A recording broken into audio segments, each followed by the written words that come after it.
In the previous two videos, I introduced Harry Sidebottom's fictional character, Ballista, warrior of Rome, oathbreaker, and his historical namesake, the 3rd century Ballista, or Callistus as he's sometimes called. Sidebottom's fictional Ballista is born Dernhelm, the son of an Angle chieftain Isangrim. The young Dernhelm is sent as hostage to Rome accompanied by his father's Caledonian slave Calgacus. At Rome, he assumes the name Marcus Clodius Ballista, and while still in his teens is coerced into assassinating the usurper emperor Maximinus Thrax. 2 decades later, in 255, Ballista is now a respected battle-hardened soldier or warrior of Rome, a devoted husband to the Roman patrician Julia, and father to 2 boys, Isangrim and Dernhelm. He's sent on several missions to the east against the armies of the Persian Sassanid king of kings, Shapur I. On one such mission, the emperor Valerianus himself is captured by Shapur, at which point the fictional Ballista's life collides with his historical namesakes. In the last video we considered all of our extant textual evidence for the historical Ballista. Our sources are not great. They're either notoriously unreliable or written many hundreds of years after the event. And in this video we'll try to make some coherent sense of the sources, and then we'll see how Sidebottom works the historical facts, such as they are, into his story. I'll also take a quick look at how the fictional Ballista's story develops in subsequent books, and what we can expect, or what I predict, for the future.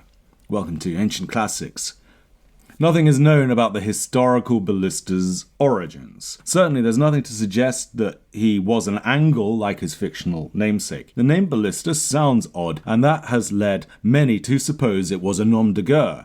That might seem to explain the fact that the same guy is called in some of the text Callistus. That said, Birley notes that the name Ballista is not entirely unprecedented. It is found on an altar inscription from, I think, the 2nd century AD. But whatever his origins, it seems that Ballista was serving as the praetorian prefect of Valerianus at around the time that Valerianus was captured. Valerianus was captured by the Emperor Shapur in or around 260 AD. According to an imperial Persian inscription, a praetorian prefect was captured alongside Valerianus, though none of the sources suggest that that captive officer was Ballista himself. From our surviving sources, we can also glean that after the capture of Valerianus, Ballista sided with Valerianus' staff officer Macrianus and played a role in the appointment of Macrianus' sons Macrianus Jr. and Quietus as rival emperors to Valerianus' son Gallienus. Then Ballista wages war against the Sassanid Persian army of Shapur, and by some accounts even captured Shapur's harem, although one source attributes that act to Odenathos, the ruler of Palmyra, who as corrector totius orientis was waging war notionally on Gallienus' behalf against both the Persians and Macrianus and his sons. Then, and this is where the sources get really mixed, there's some kind of denouement with Odenathos. Something happens in the city of Emesa, modern-day Homs, where Quietus is then stationed. Odenathos defeats Quietus. Accounts vary as to Ballista's role in that. Ballista seems to have been somehow involved in Quietus' death. By some accounts, Ballista may even have been proclaimed emperor, or appointed himself as emperor, as some kind of defense tactic. By some accounts, Ballista is then killed by Odenathos. By others, he is spared, or even goes over to Odenathos' side, and he may have died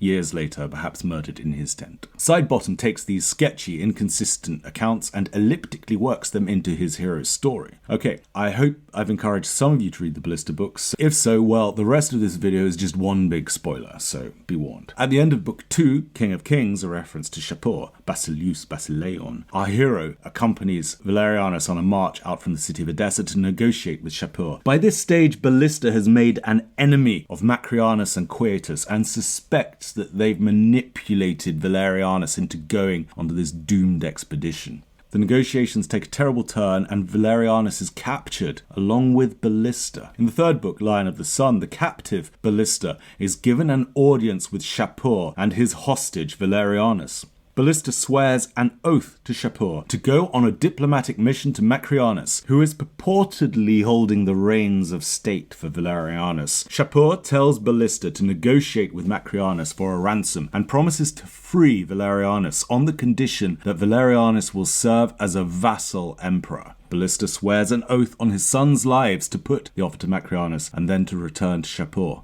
Macrianus refuses Shapur's offer, and at that point proclaims his son Quietus to be the emperor. Ballista had suspected all along that Macrianus and Quietus had engineered Valerianus' capture, but he also believes that Valerianus had put Shapur up to offering to ransom him, knowing that Macrianus would refuse and thereby revealing his treachery to the world. But rather than return to Shapur, as he had sworn to do, Ballista is pressured to remain and to fight for Macrianus and Quietus, both against Shapur and also against Gallienus. Ballista is unable to refuse, for Macrianus and Quietus have his wife and sons effectively in captivity. Ballista goes on various missions, then believing incorrectly that his wife and children have been killed by a Persian onslaught, he goes on a grief-filled rampage against the Persians, one so violent that many of the Persian soldiers believe him to be some kind of demon. Those chapters are quite heartbreaking. Sidebottom's Ballista is a masculine hero of the old school, the best school, brave and courageous, restrained by honour and duty to the gods and his family. But he's a sensitive soul, a scholar even, forced by circumstances and the powers around him to become the warrior of Rome. At this point, forced to serve men he despises, and believing his family to have been massacred, and blaming himself, he is overtaken by maddening grief and loses his humanity, leaving his aging surrogate father, Calgacus, fearing for his sanity and life. But Ballista sinks into even greater depths of depravity, betraying even his innermost beliefs. Until this point, Ballista has been presented as a loving father and husband, a gentleman, respectful to women, and unwavering in his fidelity to his wife. His fidelity is considered most un-Roman, a source of bemusement to his friends and even to his wife. But to Ballista, faithful monogamy is more than a moral duty. It is a spiritual, religious obligation instilled from childhood. He has been raised to believe that his life depends on it, and that as soon as he is unfaithful to his wife, he will die in the very next battle he fights. And so, while consumed by his grief-induced madness, Ballista captures Shapur's harem, remember that's a common feature in many of the historical sources, and, off-page, brutally assaults Shapur's chief concubine. Thus, Ballista has betrayed his innermost beliefs and moral code, and he expects to die. He believes that he deserves to die, but he doesn't. And that only exacerbates his internal alienation and despair. He can never forgive himself. Ballista eventually learns that his family is safe and pulls himself out of his madness, but he's still never the same. Nor is his relationship with his wife Julia, who meanwhile, unbeknownst to Ballista, is struggling against the predations of the usurper Emperor Quietus. At this stage, Odenathus is making gains in his war against the Persians Macrianus, and so Ballista sends his friend and ex-slave Maximus over to Odenathus to strike a deal on Ballista's behalf, entrusting Ballista's family to Odenathus's care. Then Ballista confronts and kills Quietus, witnessed by a group of soldiers who proclaim Ballista emperor. He is compelled to accept the title as a matter of self-preservation in the turmoil following his killing of Quietus.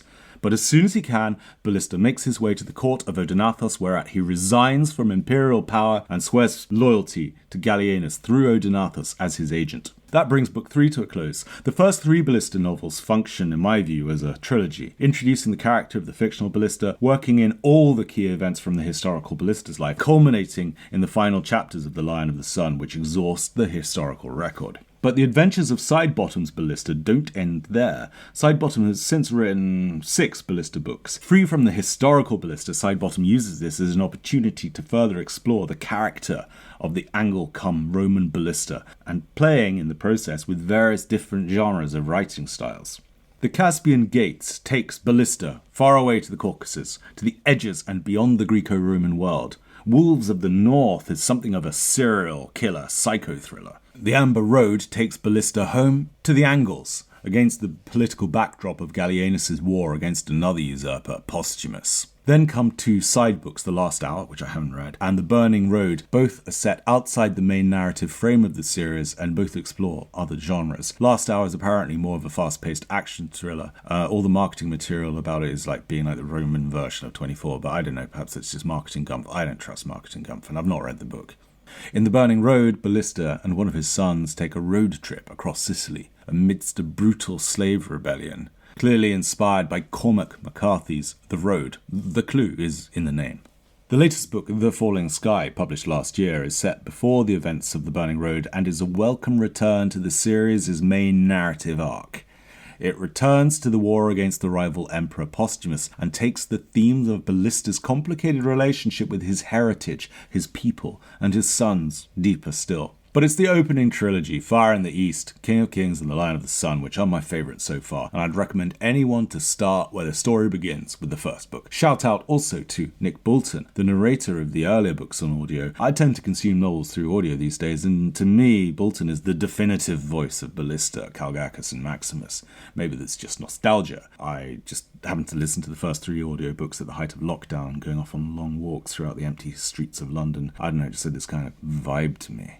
But what's next for Ballista? Well, that's up to Dr. Sidebottom, of course, and I have high hopes. My money, however, is on a return by Ballista to the east, and I'm pretty sure that Zenobia is going to feature, and I can't wait for that. It'll be so cool. Who's Zenobia? Well, where to start? Zenobia was married to Odenathus, the boss of Palmyra, who supported Gallienus in the wars against the Persians of Macriani. After Odenathus' death, Zenobia launches her own campaigns throughout the region, building and expanding her power, at first ostensibly recognizing Aurelianus, the emperor at the time, but eventually prompting him to take action. Aurelianus' army besieged Palmyra, and Zenobia was taken to Rome as a captive. She is one of the great warrior queens of classical antiquity, and I'm surprised there are not more portrayals of her in pop culture. Unfortunately, the latest Ballista book is set in the mid-260s, about half a decade before Zenobia's campaign, so Sidebottom better get a move on, no pressure, because I think we can trust him to do Zenobia justice. I'm just terrified that somebody's going to demean her in the meantime with a cringe, woke, facile reimagining, something that we can trust Sidebottom not to do, I think.